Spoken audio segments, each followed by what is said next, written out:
The black areas on this piston is carbon that can be caused by excess oil in the fuel to oil mix.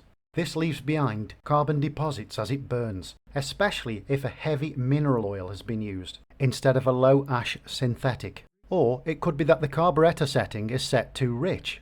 That means too much fuel and not enough air, which lowers the combustion temperature and encourages carbon buildup. Or it could be a weak spark. The spark plug's not up to standard. Therefore, it's not combusting the air and fuel correctly within the cylinder. Also, it could be a restricted exhaust issue.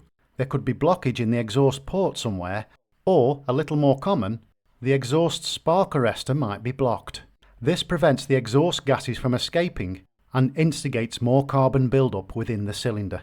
So if the piston crown or the exhaust port are black and fluffy, then that can be classic overfueling or too much oil. If it's more hard, shiny carbon, that can come from long-term running rich or using cheap oils. On the flip side, a light tan or grey piston top is what you'd expect with a healthy two-stroke that's tuned properly and using good oil.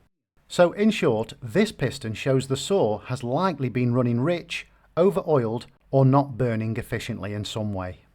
However, it's not unusual to see this level of carbon buildup on a two-stroke piston. So it doesn't mean that I'd necessarily throw this particular one away. Instead, in this instance, my focus would be more on what caused this in the first place, so I could rectify that problem, and so not let this issue get any worse. I'm also aware that there is wear that can be seen on this piston. It's not monstrously bad. I've seen much worse. So I hope you found that little bit of information useful. Thank you for watching.